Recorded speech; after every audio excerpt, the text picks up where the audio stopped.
Good evening and welcome to Just Event Online News at 9. I'm Anifat Ismail. The news headlines. Kalu says he will support for Tinubu's administration. Federal government plans increase of funding to cushion foreign aid cut. TETFund begins construction of new research labs. Federal government challenge Nigerian youth to lead charge on SDGs. JAMB to block admissions into institutions with open matriculation lists. Ilorin Emir Political Advisory Council meets IUDPU on the strategic agenda to safeguard Emirates political interest. APC holds joint meeting in Idofi Igbana Ward 1 and 2. Reaffirms loyalty to Governor Abdulrazak. IGP extends enforcement of tinted glass permits to October 2nd.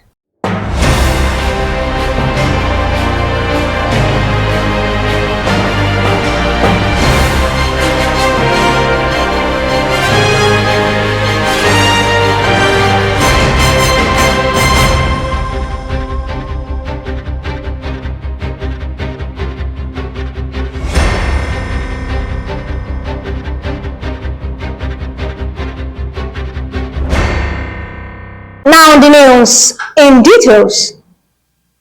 The House of Representatives, the Speaker, Benjamin Kalu, has appealed to the Igbo nations to support President Bola Tinubu's administration ahead of the 2027 general election.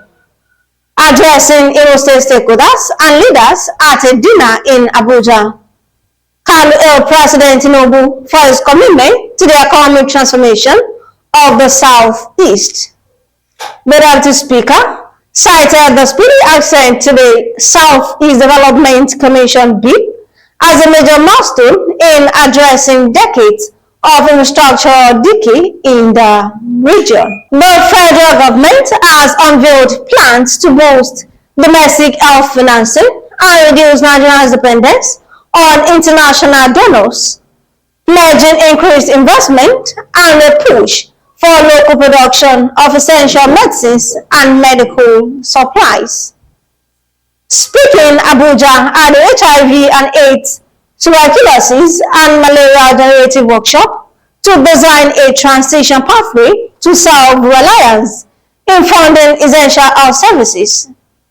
The Coordinating Minister of Health and Social Welfare, Professor Ali Pate, warned that reliance on foreign aid was unsustainable and urged urgent local ownership of the country's health system. The Tertiary Education Trust Fund has begun the construction of 6 new multidisciplinary research laboratories across the country.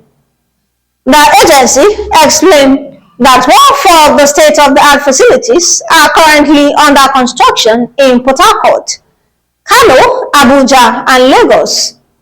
2 more will be built before the end of the year. TETFund's Executive Secretary, Soni Ekono, announced this yesterday in Abuja while hosting a leadership of the Nigerian Institute of Architects led by its president, Mobolaji Adeniyi. The federal government has urged Nigerian youth to take the driver's seat in delivering the Sustainable Development Goals before the 2030 deadlines, insisting that their creativity, innovation, and leadership are critical to shaping the country's future. This was contained in a statement signed by the Director of Information and Public Relations, Federal Minister of Youth Development, Omolara Eson.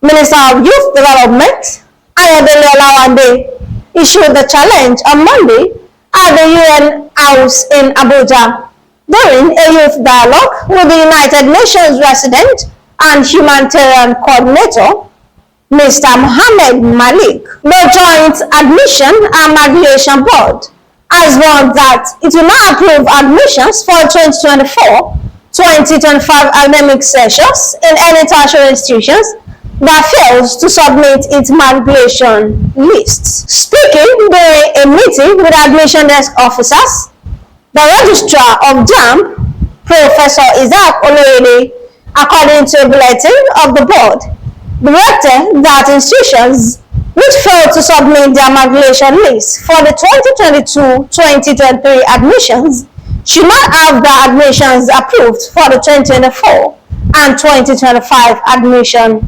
exercise. The Ilorin Emirate Political Advisory Council on Tuesday paid a courtesy visit to the National Secretariat of the Ilorin Emirate Descendant Progressive Union to formally introduce itself, present its mission, and seek the union's goodwill in advancing the Emirate's collective political interests within Kwara State.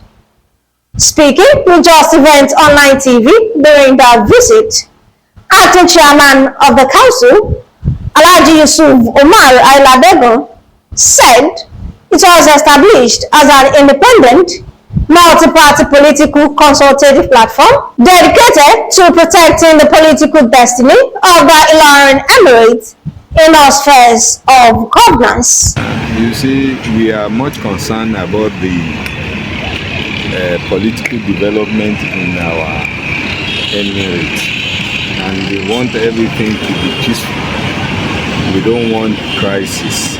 We are noted for in a peaceful and religious environment concerning the political events coming 2027, where we have our children wanting to be governors, and then the clamoring for governorship from other parts of the states. And considering that we don't want crisis within our own setup, we decided to meet the leadership of our socio-cultural organization, which is AIDTU, so that the leadership will talk to the aspirants so that we can be united to have a common candidate to face other parts of the state.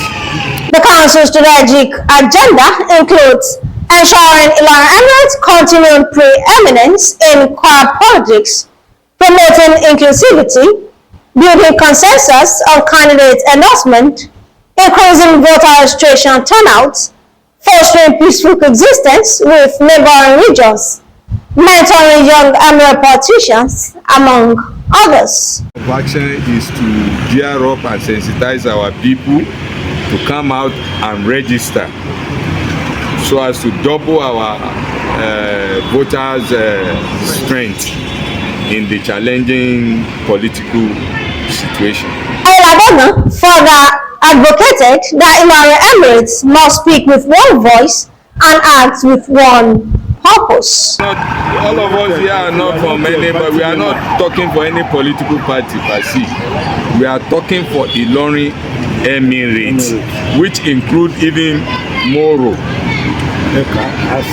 Ilorin West, Ilorin East, Ilorin South, Asa, and Moro. These 5 local governments put together, we are more than half of the voters in the state. The All Progressives Congress on Sunday convened a joint meeting for Idofin Gbana Ward 1 and 2 in the Kwara local government area of Kwara State, with a strong call for unity, loyalty, and preparation ahead of future elections. The gathering held in Idofin was attended by Yemi of Idofin Gbana and former Kwara State Commissioner for Finance, Honorable Chief Lawrence Oyemi Olasumbo, alongside party leaders, members, and stakeholders. APC Chief Chair Oluwanishola Adeoti said the meeting was designed to reinforce commitment among dedicated members.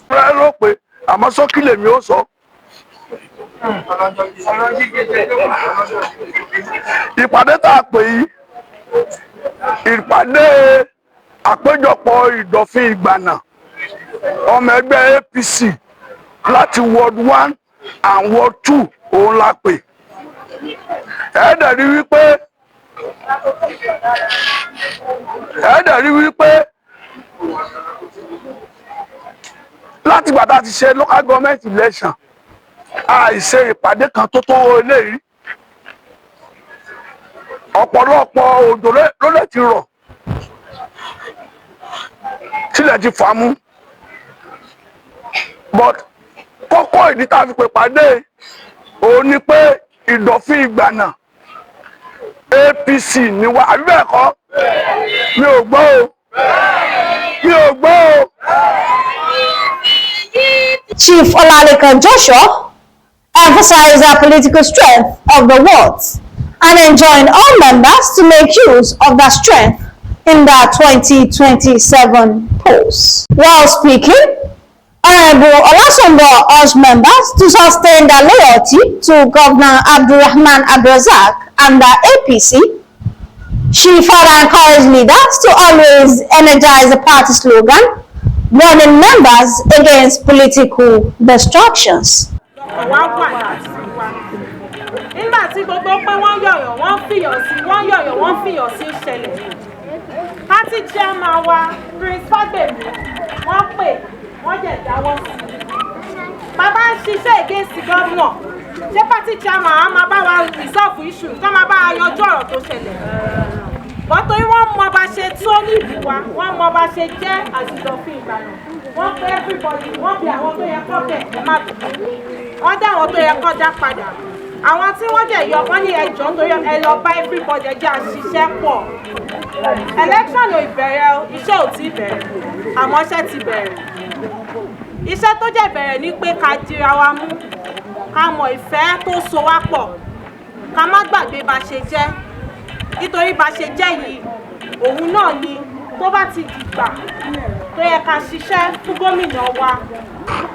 A máa mọ̀ nǹkan tá a máa ṣe, because a máa rí ilé wa, a máa fi dìbà.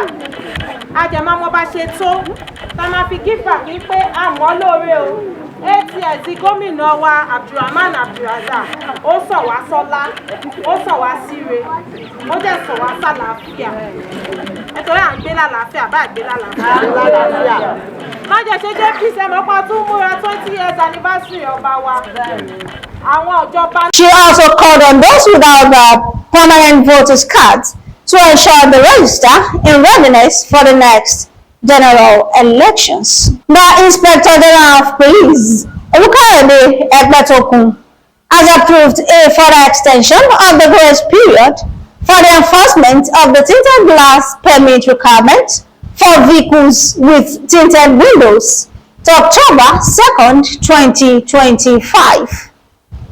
He said his decision followed a significant surge in applications via the official portal, reflecting it in public compliance with the directive.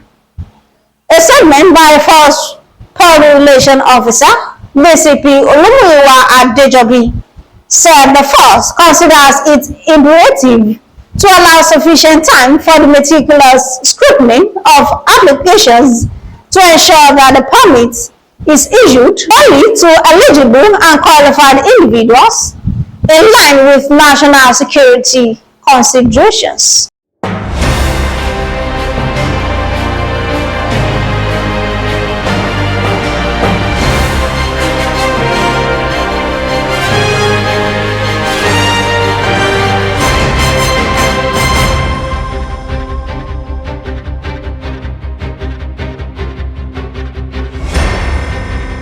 We have come to the end of Just Event Online News at 9.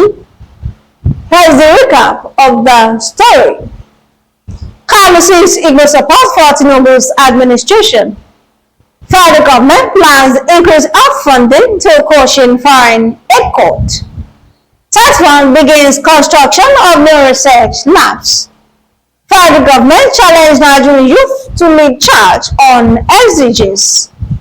JAMB to block admissions into institutions with OD matriculation lists. Ilara Emirate Political Advisory Council meets IUDPU on their strategic agenda to safeguard Emirates' political interests. APC holds joint meeting in Ìdọ̀fin Ìgbànà Ward 1 and 2 to our familiarity to Governor Abdul Razak. IGP extends enforcement of tinted glass permit to October 2nd. Thank you for watching Just Event Online News. At times, all you need is to leave your past behind and focus on your present with sincere mind. For more news, visit www.justeventonline.com, and to read more updates, follow us on our social media platforms with a tab at Just Event Online. You can also send us an email on justeventonline@gmail.com. I am Anifat Ismail. Good night.